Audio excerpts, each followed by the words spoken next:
Telangana BJP కొత్త అధ్యక్షుడు ఎవరన్న చర్చ జోరుగా సాగుతోంది. సంక్రాంతి తర్వాత తెలంగాణ బీజేపీకి కొత్త అధ్యక్షుడిని నియమించాలని హైకమాండ్ భావిస్తున్నట్లు తెలుస్తోంది.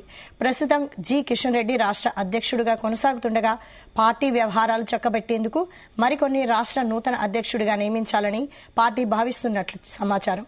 కాగా బీజేపీ కొత్త అధ్యక్షుడి నియామకం సామాజిక అంశాల ఆధారంగా ఉంటుందని పార్టీ వర్గాలు వెల్లడిస్తున్నాయి. బలమైన బీసీ సామాజిక వర్గానికి చెందిన ఈటెల రాజేందర్, ధర్మపురి అరవిందులతో పాటు ఓసీ వెలమ సామాజిక వర్గానికి చెందిన రఘునందన్ పేర్లను హైకమాండ్ షార్ట్ లిస్ట్ చేసినట్లు తెలిసింది. వీరిలో అధ్యక్ష పీఠం ఎవరిని వరిస్తుందోనన్న చర్చ సాగుతోంది.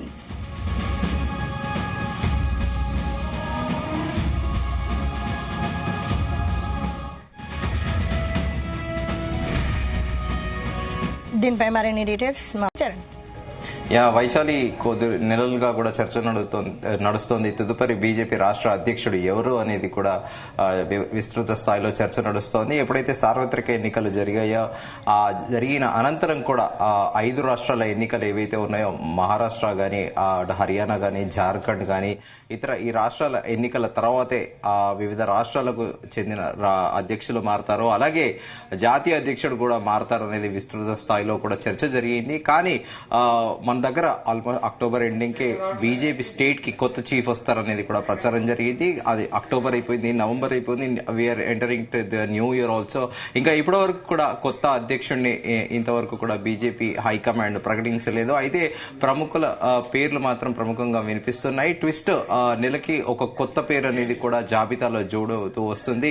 మొదటి నుంచి కూడా జూలై ఎండింగ్ ఆగస్టు నుంచి కూడా ప్రముఖంగా ఎన్ రామచంద్రరావు పేరు వినిపించింది.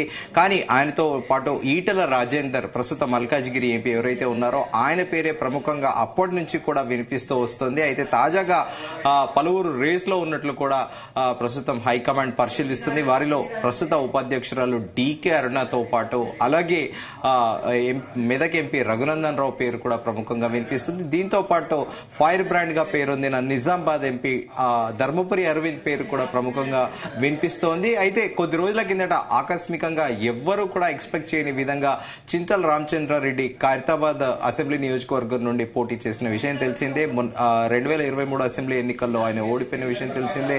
ఆయన పేరు కూడా ఆకస్మికంగా తెరపైకి వచ్చింది.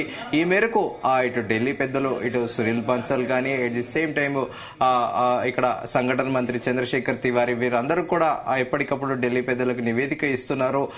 అయితే అభయ్ పాటిల్ మాత్రము చాలా మొదటి నుంచి కూడా ఇక్కడ పార్టీ ఖచ్చితంగా విస్తృత స్థాయిలో అంటే గ్రామాల్లో కూడా ఎక్స్పాండ్ అవ్వాలంటే ఖచ్చితంగా ఒక మాస్ లీడర్ ని బీజేపీ అధ్యక్షుడిని చేయాలనేది అభయ్ పాటిల్ యొక్క ఉద్దేశం. ఈ మేరకు ఆయన ఢిల్లీ పెద్దలకు కూడా ఇదే విషయాన్ని తెలిపారనేది కూడా చర్చ నడుస్తోంది. అభయ్ పాటిల్ మాత్రం చాలా ఇక్కడ జరిగిన అన్ని సమావేశాలకు కూడా చాలా టైం పంక్చువల్, చాలా సీరియస్ గా కూడా అంటే ఒక ఆర్డర్ డిసిప్లిన్ అనేది మెయింటైన్ చేయాలి. నాయకులందరికీ కోఆర్డినేషన్ లేదు, అందరూ కలిసికట్టుగా పనిచేయాలని కూడా పలుమార్లు ఆయన పిలుపునిచ్చారు. అంతెందుకు సార్వత్రిక ఎన్నికల సందర్భంగా కూడా నాయకులు ఎవరు కూడా టైంకి రాకపోతే 5 నిమిషాలు లేట్ అయినా కూడా వారిని బయట నిల్చోపెట్టారు. సో అంత చాలా అభయ్ పాటిల్ పార్టీని తెలంగాణ రాష్ట్రంలో ఎట్టి పరిస్థితుల్లోనూ 2028 ఎన్నికల్లో ఇక్కడ ఎస్టాబ్లిష్ చేయాలి, బీజేపీని అధికారంలో తీసుకురావాలని కూడా చాలా కృతనిశ్చయంతో కూడా పనిచేస్తున్నారు. అయితే ఇప్పుడు కొత్త అధ్యక్షుడు ఎవరు, కొత్త సారథి ఎవరు, ఆ సారథి బేస్డ్ గాని కూడా పార్టీ అనేది ఫర్దర్ గా ఎక్స్పాండ్ అవుతుందా, ఫర్దర్ గా ప్రజల్లోకి ఎలా వెళ్లాలనేది కూడా ప్రస్తుతం చర్చ నడుస్తోంది. అయితే మెదక్ ఎంపీ రఘునందన్ రావు కూడా తాను కూడా రేస్ లో ఉన్నానని కూడా ఎంపీ రఘునందన్ రావు కూడా ఢిల్లీ పెద్దల దగ్గర కూడా తన పేరును ప్రస్తావనకు తీసుకొచ్చినట్లు కూడా తెలుస్తోంది.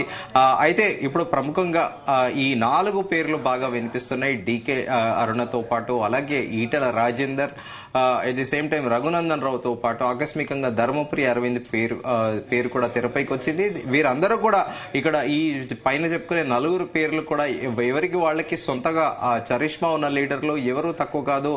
డీకే అరుణ గురించి మనం ప్రత్యేకంగా చెప్పుకోవాల్సిన అవసరం లేదు. దాదాపు 4 దశాబ్దాలుగా కూడా వాళ్ళ కుటుంబం రాజకీయాల్లో ఉంది. గతంలో కూడా ఆమె ఉమ్మడి ఆంధ్రప్రదేశ్ లో మంత్రిగా పనిచేశారు. సుదీర్ఘ రాజకీయ అనుభవం ఉన్న డీకే అరుణ కూడా ఆమెకు కూడా మహబూబ్ నగర్ నగర్ జిల్లాలో చాలా ప్రభావితం చూపిస్తారు. వాళ్ళ ఫ్యామిలీ కూడా మొదటి నుంచి కూడా పాలిటిక్స్ లో ఉన్నారు. ఇంకా ధర్మపురి అరవింద్ విషయానికి వస్తే డి శ్రీనివాస్ తనయుడిగా పేరుంది. నిజామాబాద్ లో తన తండ్రి పేరును కాకుండా తన సొంతగా కూడా క్యాడర్ ని బిల్డ్ చేసుకున్నారు. నిజామాబాద్ పార్లమెంట్ స్థానానికి బీజేపీకి డోకా లేదు అనే తట్టుగా కూడా ఆయన ఒక కంచుకోటగా కూడా నిజామాబాద్ ని మలుచుకున్నారు. ఇంకా రఘునందన్ రావు విషయానికి వస్తే ఆయన మొదటి నుంచి కూడా అడ్వకేట్, మంచి వక్త, చాలా మంచిగా పలు భాషల్లో కూడా బాగా మాట్లాడతారు. అట్ ది సేమ్ టైం ఆయన హైకోర్టు అడ్వకేట్ అవ్వడం కూడా ఆయనకు ఒక అడ్వాంటేజ్. సో రఘునందన్ రావు కూడా మెదక్ జిల్లా గడిచిన కొద్దేళ్లుగా కూడా ఆయన చాలా ఇన్ఫ్లుయెన్స్ పాలిటీషియన్ అయ్యాడు అక్కడ. అండ్ నెక్స్ట్ ఈటల రాజేందర్ గురించి మనందరికీ తెలుసు. మలిదశ తెలంగాణ ఉద్యమంలో పల్లె ప్రగతి, పల్లె గ్రామము, ఊరు, వాడ, అసలు ఈటల రాజేందర్ అనే పేరు తెలియని వారెవరు కూడా తెలంగాణలో ఉంటారు. కేసీఆర్ తర్వాత నెంబర్ 2, అటు ఉద్యమంతో పాటు ప్రభుత్వం ఏర్పడ్డాక కూడా ఆయన నెంబర్ 2 గా కూడా వివరించారు. సో నెక్స్ట్ ఎవరు లీడర్ అనేది కూడా మనం చెప్పుకునే ఈ నలుగురు నాయకులు కూడా చాలా ప్రముఖంగా తెలంగాణ రాజకీయాల్లో చాలా కీలక పాత్ర పోషించే నాయకులు. At the same time Etela Rajender పేరు అయితే ప్రముఖంగా కూడా వినిపిస్తూ వస్తోంది. కానీ ఈ నలుగురి పేర్లు ఎవరనేది కూడా ఇంకా ఫైనలైజ్ అవ్వలేదు. సంక్రాంతికి ఖచ్చితంగా రాష్ట్ర కొత్త అధ్యక్షుడు పేరు అనేది అనౌన్స్ చేస్తారనేది కూడా ప్రస్తుతం చర్చ నడుస్తోంది. మరోవైపు ఏమో ఇటు సంఘ్ కూడా ఈటల రాజేందర్ వైపు కానీ ఎన్ రామచంద్రరావు వైపు కూడా ఉన్నట్టు కూడా గడిచిన కొద్ది రోజులుగా ప్రచారం జరిగింది, ప్రచారంలో కూడా ఉంది. కానీ ఎన్ రామచంద్రరావు కూడా తాను కూడా అధ్యక్ష పదవి రేస్ లో ఉన్నానని, ఎందుకంటే పార్టీకి చాలా లాయల్ గా దాదాపు 30 ఏళ్ల పైగా కూడా పార్టీని నమ్ముకొని, సిద్ధాంతాన్ని నమ్ముకొని పార్టీలో ఉన్నారు. సో సీనియరిటీ ఆస్పెక్ట్ లో కూడా అటు ఎన్ రామచంద్రరావు కూడా పేరు కూడా కన్సిడర్ చేయాలనేది కూడా ఆయన ఢిల్లీ పెద్దలకి చెప్పినట్లు కూడా తెలుస్తోంది. కానీ మొత్తానికి ఇన్ని రోజులుగా జరుగుతున్న చర్చ సంసిగ్ధకి ఒక తెరపడనుంది. అయితే ప్రముఖంగా ఈ 4 పేర్లు అయితే ప్రస్తుతానికి వినిపిస్తున్నాయి. ఈ నలుగురిలో ఎవరికైనా ఖచ్చితంగా తదుపరి బీజేపీ రాష్ట్ర అధ్యక్ష పదవి అయితే వరించనుంది. Vaishali, thank you శ్రీచర్.